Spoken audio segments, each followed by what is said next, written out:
حضرت معاذ بن جبل رضی اللہ عنہ فرماتے ہیں کہ ایک سفر میں آپ صلی اللہ علیہ وآلہ وسلم کے پیچھے سواری پر بیٹھا ہوا تھا اور میرے اور آپ صلی اللہ علیہ وآلہ وسلم کے درمیان کجاوو کا صرف پچھلا حصہ حائل تھا۔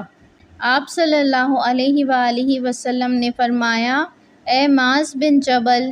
میں نے کہا، حضور غلام حاضر ہے، فرمائیں۔ آپ صلی اللہ علیہ وآلہ وسلم نے سکوت اختیار کیا، پھر کچھ دور چلنے کے بعد پکارا، اے معاذ بن جبل۔ میں نے وہی لفظ دہرائے جو پہلی بار کہے تھے، لیکن آپ صلی اللہ علیہ وآلہ وسلم نے کچھ نہیں کہا۔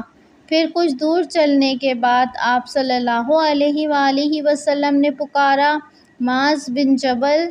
میں نے عرض کیا، حضور غلام حاضر ہے، ارشاد فرمائیں۔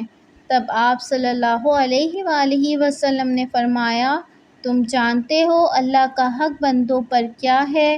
میں نے کہا، اللہ اور رسول ہی بہتر علم رکھتے ہیں۔ آپ صلی اللہ علیہ وآلہ وسلم نے فرمایا، اللہ کا حق بندوں پر یہ ہے کہ وہ اس کی بندگی کریں اور بندگی میں کسی غیر کو ذرا سا بھی ساتھی نہ بنائیں۔ پھر آپ صلی اللہ علیہ وآلہ وسلم نے تھوڑی دور چلنے کے بعد فرمایا، اے معاذ۔ میں نے کہا، ارشاد ہو، یہ غلام آپ کی بات غور سے سنے گا اور وفادارانہ آپ کی اطاعت کرے گا۔ آپ صلی اللہ علیہ وآلہ وسلم نے فرمایا، کیا تم جانتے ہو کہ بندوں کا اللہ پر کیا حق ہے؟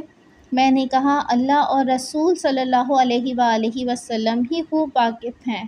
آپ صلی اللہ علیہ وآلہ وسلم نے فرمایا، اللہ کی بندگی کرنے والے بندوں کا اللہ پر یہ حق ہے کہ وہ انہیں عذاب نہ دے۔